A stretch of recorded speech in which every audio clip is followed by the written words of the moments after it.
कौन है ये ज़ैनब रजा? सोशल मीडिया पर क्यों है इतना हंगामा बरपा?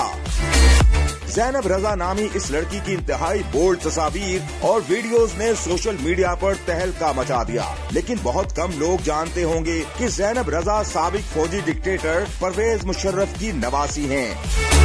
23 साला ज़ैनब रजा की तरफ से ये तस्वीर और वीडियोस अपने इंस्टाग्राम अकाउंट पर पोस्ट की गई हैं, जो तेजी से वायरल हो रही हैं। ज़ैनब रजा ने 16 साल की उम्र में बतौर फैशन मॉडल इंडस्ट्री में कदम रखा था और अब अदाकारी में भी कैरियर का आगाज कर चुकी हैं।